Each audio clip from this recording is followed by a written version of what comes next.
Thank you all for joining us this afternoon. I'm Karen Thompson. I'm the chair of the Department of Gender and Sexuality Studies, as well as the director of the Consortium for Gender, Sexuality, Race, and Public Culture, which is a Mellon-funded group, and we're very pleased to be welcoming our Mellon cohort from around the country here today as well.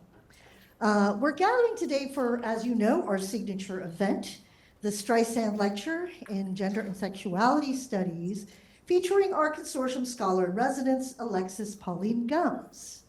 I'm going to introduce our speaker in just a moment, but I want to underscore how gatherings like today's, though seemingly ordinary, are increasingly extraordinary given the challenges institutions of higher learning are facing around the entanglement of our budgets with political maneuvering. Today, we gather in a shared conviction that the careful study of human relations, including our relations with the natural world in their manifold expressions, remain both possible and necessary, perhaps no more urgently than in our present time. Universities, as we know, do not sustain themselves by thought alone. They depend in part on the support of those who recognize that an expansive realm of inquiry into questions as enduring and vital as those concerning gender, sexuality, and race are worthy of support. The Mellon Foundation, as I already mentioned, supports the consortium. It is also in this spirit that we acknowledge the generosity of the Barbra Streisand Foundation. Over many years, the Foundation's support has contributed to the flourishing of the Streisand Professorship of Contemporary Gender Studies, which you don't know how profoundly honored I am to hold that title, and to the broader work of the GSS department in Dornsife. We're therefore pleased to welcome a representative of the Streisand Foundation among us today, Ms. Jessie Brown, who has joined us for this occasion. Please give her a warm welcome.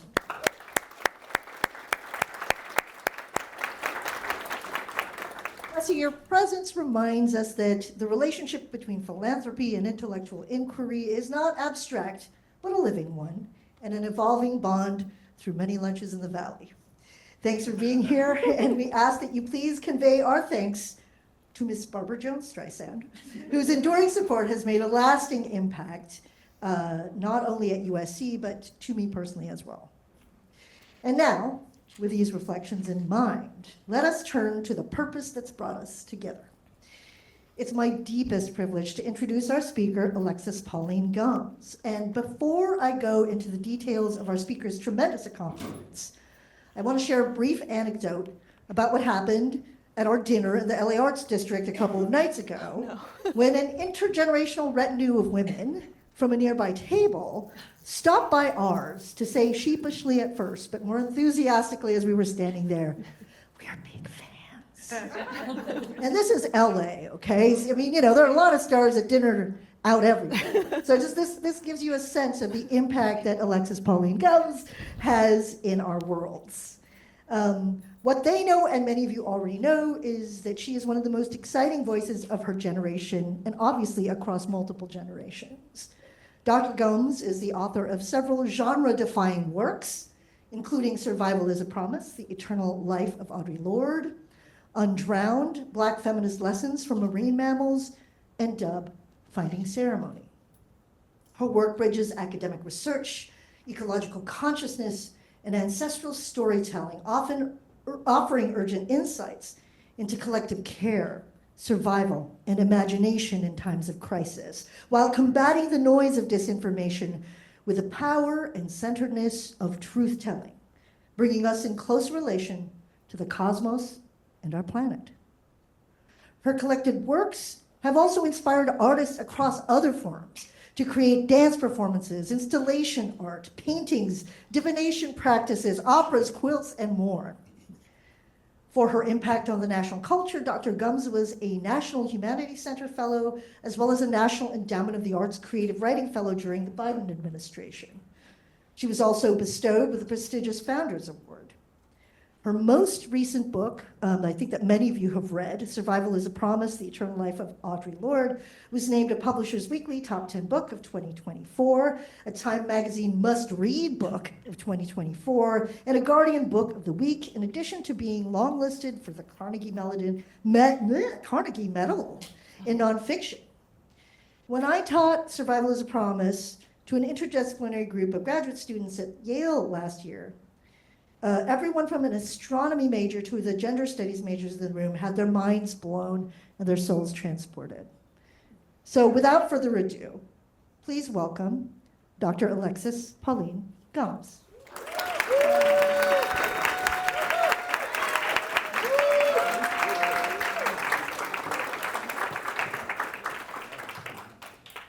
Thank you, Karen. Thank you. Is this what this one is on, yeah? Yeah. Okay. I don't want to hold it though. Okay. Thank you all for being here. I really appreciate you coming. And the name of this experience we're going to have is called Wind is Our Teacher. So I want to invite us to reconnect to our breathing as we start. I'm going to take 9 breaths. You have to continue breathing or else you'll pass out, of course, but I'm inviting you to notice your next 9 breaths. I'm just going to say inhaling when I'm inhaling and exhaling when I'm exhaling. So that could be your prompt, or you could choose your own pace. Okay. Inhaling and exhaling. Inhaling and exhaling.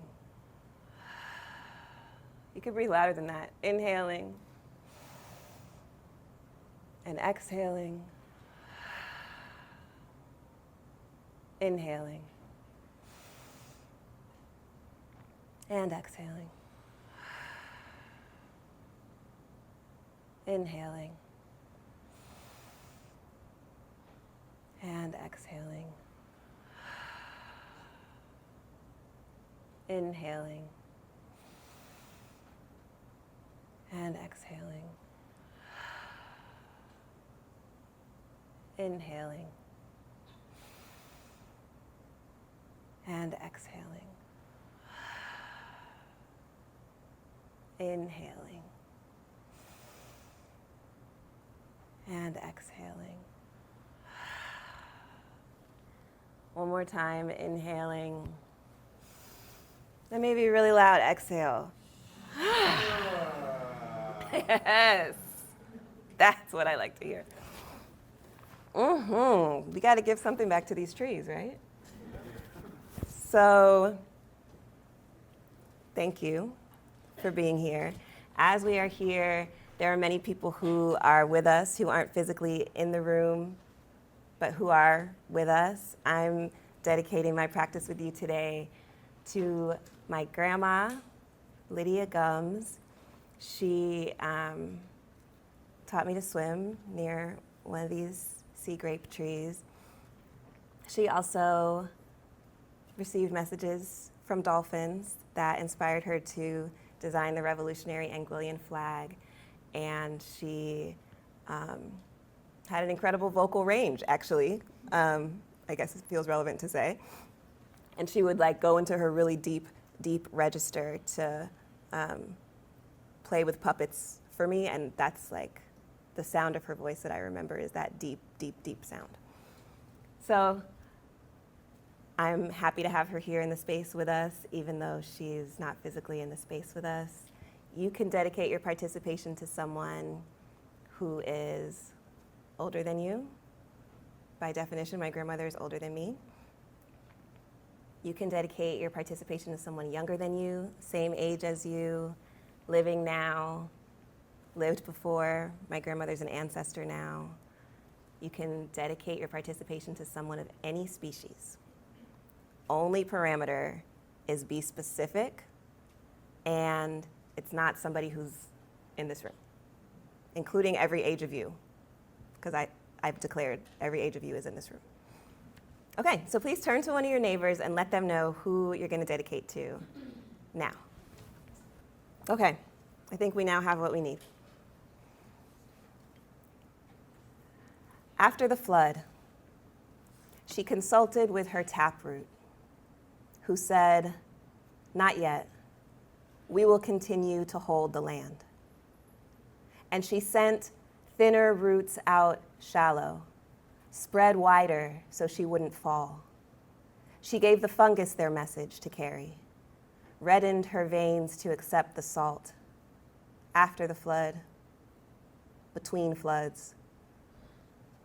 Between floods, her hands became sunshades and fans, green and cool, better than flags. They beckoned thirstful pilgrims. She knew what every tree knows from staying still and studying the sun. The refuge of her shade was of the moment, ever changing. And so she welcomed every erstwhile refugee with what she had. Her arms grew variably wider or narrower through the days, but she always kept them open. No one could mistake them for guns. And maybe this was how she taught the people patience while everything was changing. Maybe this was how she trained her stressed out symbionts to just let her ideas hover within reach until the end of summer, when each idea achieved its fertility and fell. And then the bird people, and the lizard people, and the lost people, that's us, put her grape ideas in their mouths.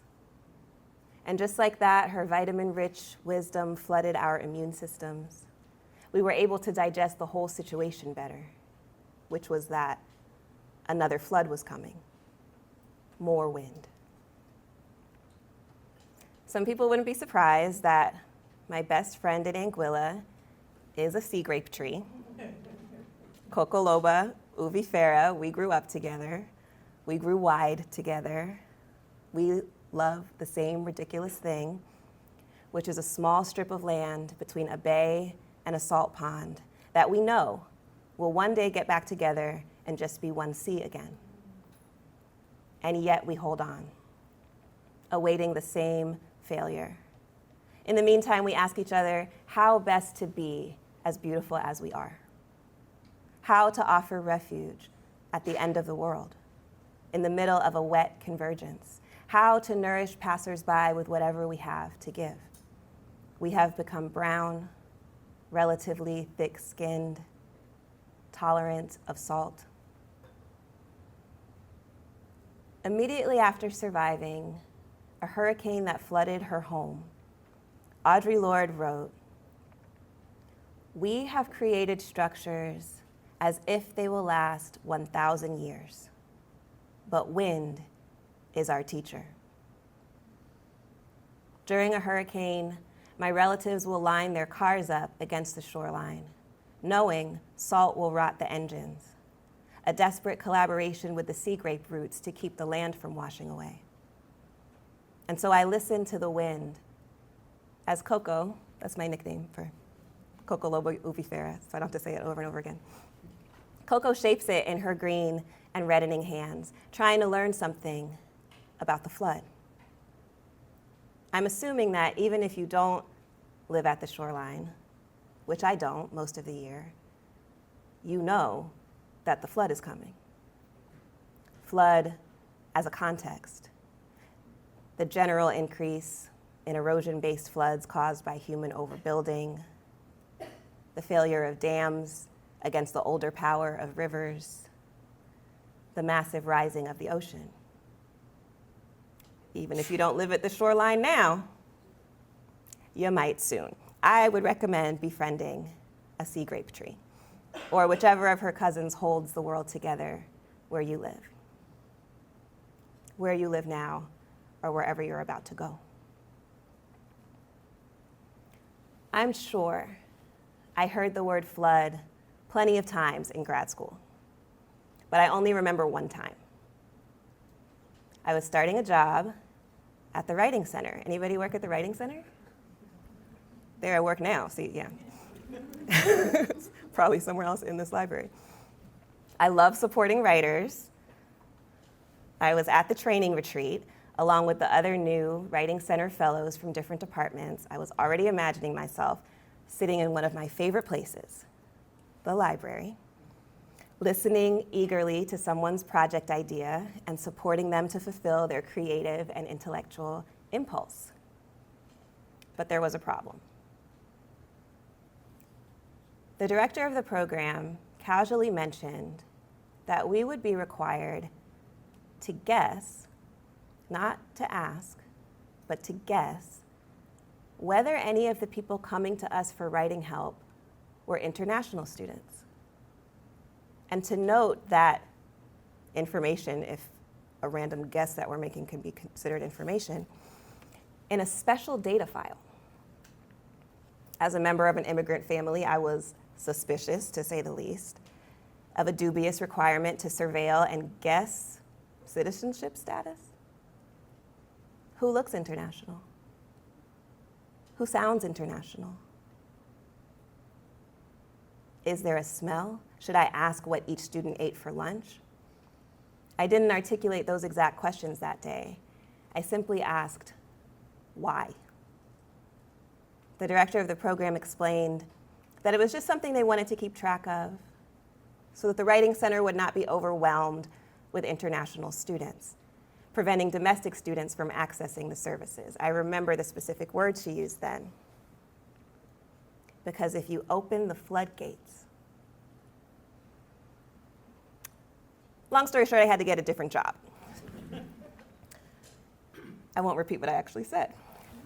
This supervisor, so trained in US norms of expression that she ran a writing center at a prestigious university, used what she understood to be the perfect word to describe the fragility of xenophobic barriers to access: floodgates.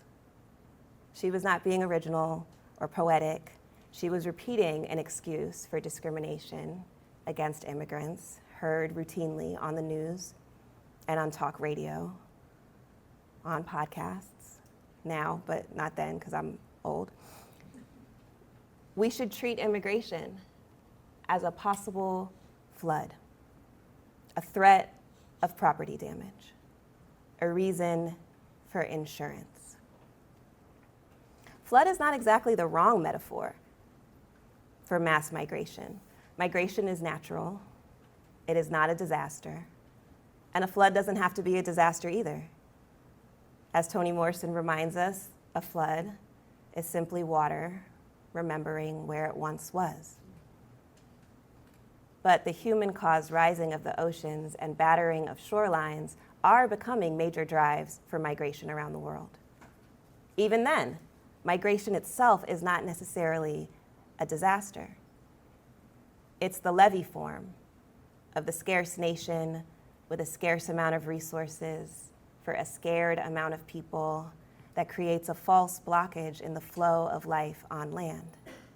It's the mistake of imagining that sand will stay still when it too migrates with the currents of the sea. It's developers building luxury homes with a beautiful view of the edge of the world on land that is legit about to fall into the sea. It's a 30-year mortgage, the extractive corporation, the colonial anti-indigenous insistence that our relationship to land should be the same through changing seasons and wider ecological changes. It's the fear of change itself, the denial that we will ever die. That's the disaster. If I die first, will you bring what remains of me to the roots of Kokoloba? If she's gone, just throw my memory into the sea, because I too am attached to particular places. I too want to stay and build community where I live. The day before I started writing this essay, I even started paying a mortgage. But what my sea grape sister is teaching me is that we have had the wrong teachers for too long. I have been learning how to be alive from dead structures, brittle and stingy institutions who lie to me every day about longevity. I need different teachers if I'm ever going to learn the difference between surrendering and giving up. Kokoloba uvifera, wants me to remind you that her leaves are not flags. They are solar panels. Though she stands on the shoreline, she is not enforcing a border. Though she does not walk, she is as alive as any current. She does what trees do: turn the sun into sugar. Exactly. She wants us to know. She's calling you directly, but I do it through the essay. Turning the sun into sugar, creating the sweetest future she can, so her seeds will travel somewhere, land well. She's practicing nutrition as migration. If we listened to the wind between her branches, the fungal symbionts at her roots, I think we could learn another way to be. My Shinnecock ancestors and relatives write with oyster shells.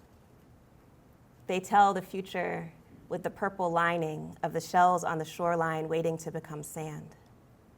The name Shinnecock means the shoreline people, for our relationship with the shoreline that goes back many centuries at the very least. It is my belief that the Shinnecock and other indigenous shoreline practitioners on every continent are best positioned to lead collective flood adaptation, because indigenous groups have remained in relationship to what a multi-species existence teaches us about change. Right now, Shinnecock water scholar Dr. Kelsey Leonard is advocating for the rights of water, because from a Shinnecock perspective, water is a relative, an ancestor, a source of life, not a problem. Is the flood our family reunion? Water is also a mirror. And if we truly reflect upon water, listen to water like the elder she is, she will tell us what we don't want to know about ourselves. That our species, in its dominant mode of pretending to be separate from all other life, is the destructive force, the threat, the encroachment, the disaster. But we don't have to be. The water in us has perfect memory. It remembers who our relatives are. It remembers how change feels. It remembers what life makes possible. It even remembers other life forms and configurations of elements in the cosmos. And this is why I'm not giving up. Instead, I surrender to the water within me, the flood coming through me, transforming my hands and my veins. I can learn to love this planet at the end of the world and the edge. Okay, so, you could, okay. Thank you. So that is definitely inspired by Audre Lorde. It's not in Survival is a Promise, The Eternal Life of Audre Lorde. But I did get some good news. You can actually read it in Best American Essays, the most recent Best American Essays book. So, yay. Somebody else liked it. But I wanted to, it really came out of thinking about and displacing my thinking about how to honor Audre Lorde. I wrote a biography. I hope to live in a way that honors her. But the question was, what does that look like in practice? What do I have to look at in terms of my own interspecies relationships, my own shoreline practices, even if those shorelines are like the shorelines that she talks about in A Litany for Survival, which have to do with the edges where we meet each other and change each other and are changing. So I wanted us to work with that for the remainder of my time, which I realize I have no idea how much time that even is. But Karen knows. The next 20 minutes. And this is also something that I do instead of a traditional Q&A because I find them boring. So And I also don't want to put it on you, to like try to process all at once and like say something smart or perform. It's just, there's other things we could do. So this is one of the other things we could do. So the poem, A Litany for Survival, I'll read it to you, by Audre Lorde, is one of her best remembered poems. It's influenced my work so much. My dissertation starts with the theory of the shoreline. I know multiple people in here have created whole organizations inspired by her work. I know in your work, Healing, Audre Lorde is with us, but some people might get to hear this poem for the first time right now. Lucky you. Raise your hand if you already know this poem, though. A Litany for Survival by Audre Lorde. Yes. So we're like almost half and half. Okay. That's a shoreline. Mm-hmm. Mm-hmm. A Litany for Survival by Audre Lorde. For those of us who live at the shoreline, standing upon the constant edges of decision, crucial and alone. For those of us who cannot indulge the passing dreams of choice, who love in doorways coming and going in the hours between dawns, looking inward and outward, at once before and after, seeking a now that can breed futures, like bread in our children's mouths, so their dreams will not reflect the death of ours. For those of us who are imprinted with fear, like a faint line in the center of our foreheads, learning to be afraid with our mother's milk, for by this weapon, this illusion of some safety to be found, the heavy-footed hoped to silence us. For all of us, this instant and this triumph, we were never meant to survive. And when the sun rises, we are afraid it might not remain. And when the sun sets, we are afraid it might not rise in the morning. When our stomachs are full, we are afraid of indigestion. When our stomachs are empty, we are afraid we may never eat again. When we are loved, we are afraid love will vanish. When we are alone, we are afraid love will never return. And when we speak, we are afraid our words will not be heard nor welcomed. But when we are silent, we are still afraid. So it is better to speak, remembering we were never meant to survive. Thus saith the Lord. So what I did was I created an oracle from that poem. It's an alphabetical oracle. So that means I read the poem 26 times, and I create a poem for all the words. I'm not creating the poem, I'm just like distilling the poem. All the words that start with A in the order in which they appear in the poem. All the words that start with B, C, D, E, F, G, H, I, the whole alphabet, yeah. So that's our oracle. We have most of the basic requirements for an oracle. Your breathing, we did that, I made sure, I listened to you breathe. Your dedication, and now we need your curiosity. So this is something that you're curious about on a shoreline in your life at this time. And I mean, it could be a very literal shoreline, like land that's threatened, that I'm also talking about, but it could also be a different type of edge. You might be at the edge of some kind of new relationship to yourself, an aspect of your life, your career, another person. This is when Audre Lorde's talking about, for those of us who live in the shoreline, the constant edges of decision. This might be like a decision that you have not been able to make yet, but you have to make because you're there on the shoreline. A real life example from the distinguished speaker, a shoreline in my life that I'm curious about. I just made a decision, or maybe recommitted to a decision around actually the same land, and there's a whole way that my family intergenerationally has been struggling to communicate and holding a lot of old wounds and bringing a lot of stuck energy to decisions that we have to make collectively.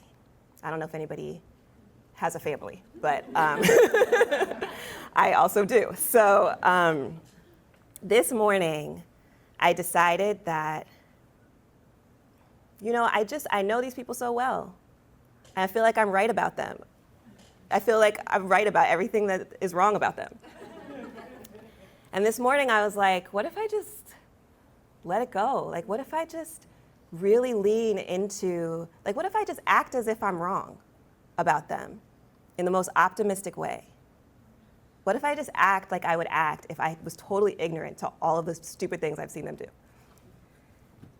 And that's not the most generous way to say it, but that was the way I had to say it.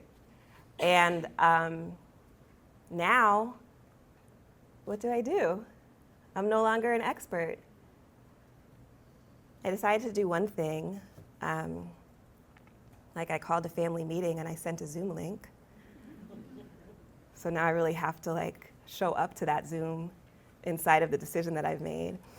And I don't know how, because I'm really an expert in what I already thought I knew about them. I'm not an expert in how they could show up in who I wish that we could be together.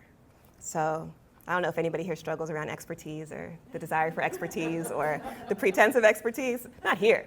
But that's the edge that I'm on that I'm curious about. So that's an example. I would like you to turn to a neighbor again, maybe a different neighbor, maybe the same neighbor. Let them know your shoreline, what you're curious about, as vaguely or as specifically. You don't have to, call your family wrong and say they've done stupid things on video like I just have. But you can just share with them in the way that you feel comfortable, the shoreline that you're at, what you're curious about there. Does that make sense? Okay, go for it. Okay, last thing. Choose a letter of the alphabet that you want to associate with this shoreline. Choose a letter of the alphabet that you want to associate with this shoreline of your life, and tell your partner what it is. In the remaining 15 minutes, a few of you, brave people, in the Lordean sense of brave, said, that's Audre herself. I don't know. Now you're in the dark. Can share. So if you decide to share, please share this. Your name, who you dedicated to, your shoreline curiosity, as vaguely as you want to say it now for the big group, and your letter of the alphabet. Okay, who wants to go first? I'll go. Yes. Awesome, Sophie, here you go. Thank you. I'm Sophia. I dedicated this to my grandmother who's 100, and she's in the liminal space between here and the other side. So she's in between. My shoreline is the edge of my next becoming. I don't think I'll say more about that. My art, maybe something inside of breaking something open in my creative practice. And my letter is S, which is the initial of my first name and my last name. So there's this little Sophia that I think shows that, but also a snake. As I teach my little 4-year-old letters, we're always going over S. S is the sound of a snake, and to me that's transformation and close to the earth and underworld and all kinds of things. Thank you. Beautiful. Yeah. Yay, Sophia, for being brave, for being first. Anybody else choose S? Does anybody else choose S and want to share? No? Yes? Wait, who else chose S? You don't have to share it just because you chose S. I chose S. Okay. Do you want to share? Okay. And it's coincidental because I'm also Sophia. Yes. And I dedicated my participation to the subject of my research, which I have like 2 projects, but I dedicated it to the mangroves that I study in Belize. Oh, yeah. And my shoreline curiosity is, I think, what a lot of people around my age in the room might be, which is my graduation and my pursuit of like my future and what I want to do with my life. And I have a lot of passions about where I want to go and the things I care about, but I don't quite know how to go about them in like a world that's so tumultuous and I really want to have a good relationship with the things that I care about and study, but it's difficult. I also chose S, but for a different reason. I chose S. I think at first I thought it was mostly just a lot of words in my head, like science, statistics, and all of these like hard, rigid words that I feel I want to move away from in my work, even though they're things that I feel really define it. Oh, thank you, Sophia. Rebecca, do you want to share? And Rebecca also chose S. Thank you. Hi, I'm Rebecca, and I dedicated my participation to my mom, who is struggling with breath, and I wanted to gift her with that dedication that you shared. My edge, my shoreline, is similar to Sophia's. That I am transitioning into a new career and know that I am shaping that career. I have to shape something that does not exist, doesn't yet exist. And I chose S because it feels like an infinite loop. It feels like a wave. And I just like the way I write it. I like how it flows. Yeah. Thank you. Thank you, all 3 of you. So this is the poem for S on your shoreline. Survival. Shoreline. Standing, seeking, so some safety. Silence. Survive, sun. Sun sets. Stomachs. Stomachs speak. Silent. Still, so speak, survive. That's the poem for S.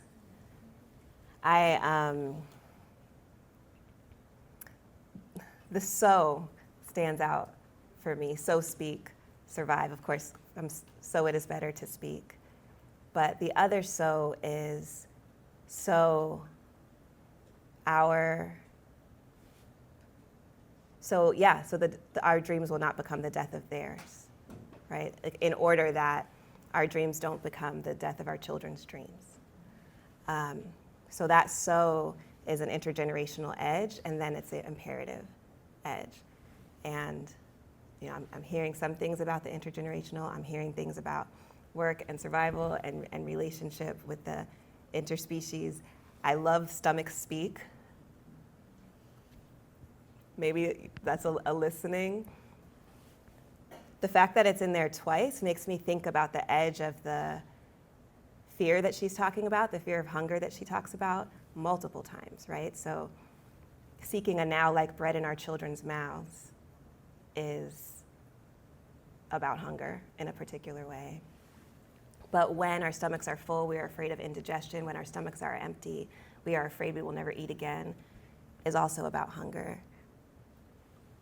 And yet, I'm choosing to read this as this stomachs speak, as not necessarily following the idea of scarcity, because this is what she's hoping to outlive, right? Hoping will outlive her. But maybe that actual listening to our gut and rebuilding that trust. So speak. Survive. Okay, thank you everybody who had the letter S and shared it. I think we have time to do 2 more. Who would like to share next? Mm-hmm.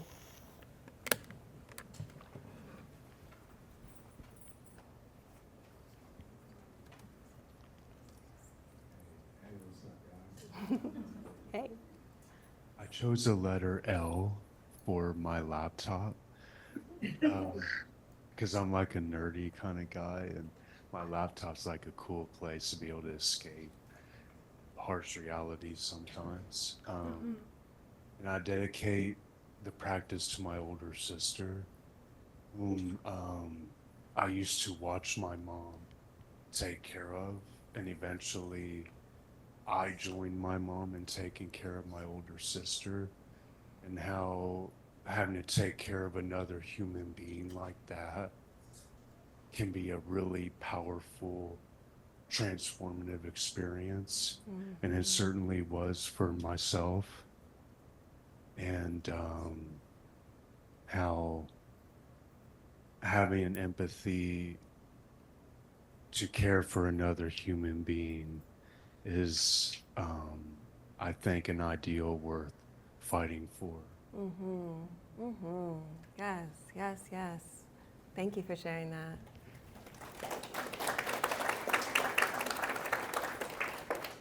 Did anyone else choose L? Some people are looking at their partner like, I know you chose L, but you're not trying to say it. Lynn, you chose L. Do you want to share? Yeah. Getting your steps, Karen. I'm gonna stay seated. Yeah. I dedicated to my late partner, who I just had a memory of her when I was walking here towards the building, and remembering every time we came here for an event, we always got lost trying to find the entrance of the building. But and the edge that I'm on is just a space where I am in my life, with where I feel like I've taken on too many community obligations and everything is colliding, and I'm on the edge of feeling that I need to choose sort of one more specific focus. And I just had dinner with a friend last night who had just recently retired, not this one, another one. And she told me that she's not looking at it as retiring, but rather as rewiring. And I love that. I felt that, and that feels like the edge. I think it's also where I am in the age that I am, and sort of this shift of what is next and how to do that. So the letter I chose was L, also for my inner child. It's my initial, I chose it. But it was like, what do I let go of? What can I let go of? And I'm one of those people who feel sort of obliged to give and be of service and do all these projects that I'm involved in, and community things. And so the letting go is hard. Yeah. But in the rewiring, it's that choice, that moment. So thank you. Yeah. Oh, also, when you talked about that place of being where the two waters, the salt pond and the ocean, when I lived in Mexico, I used to go almost every day to a place very much like that. So that feeling also is present. Yeah. What can join and be smooth, yeah. Thank you, Lynn. Yeah. Yeah? Do you want to share? Okay.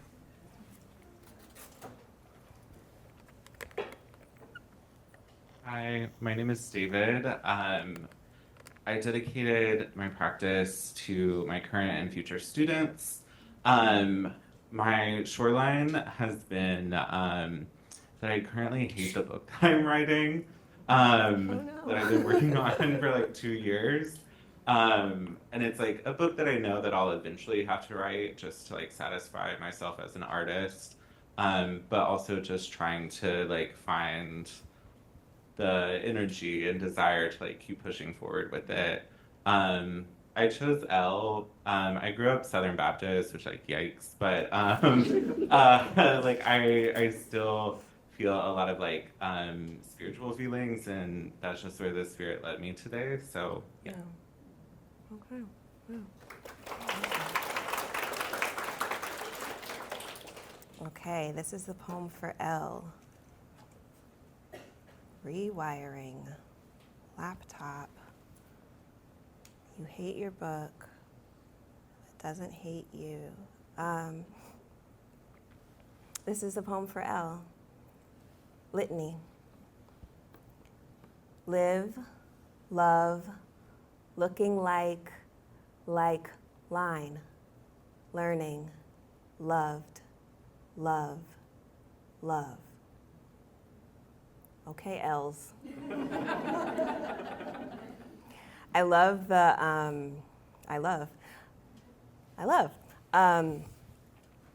live, love could be like just the instruction. I like looking like line. I think about that sometimes when I'm overwhelmed by the big project, the line. Learning, loved, love, love. Like, what is that? What is that learning of how loved we are that transforms the way we love, that reiterates the way that we love?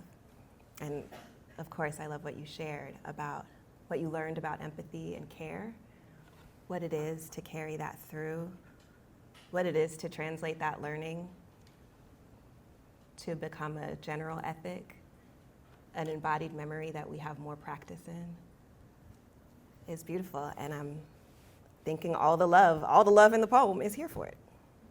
Okay, I'm gonna read A for myself. Anybody else choose A? Yay! Anybody over here chose A? Just us. And we could talk later. Okay, well, y'all know what my shoreline is.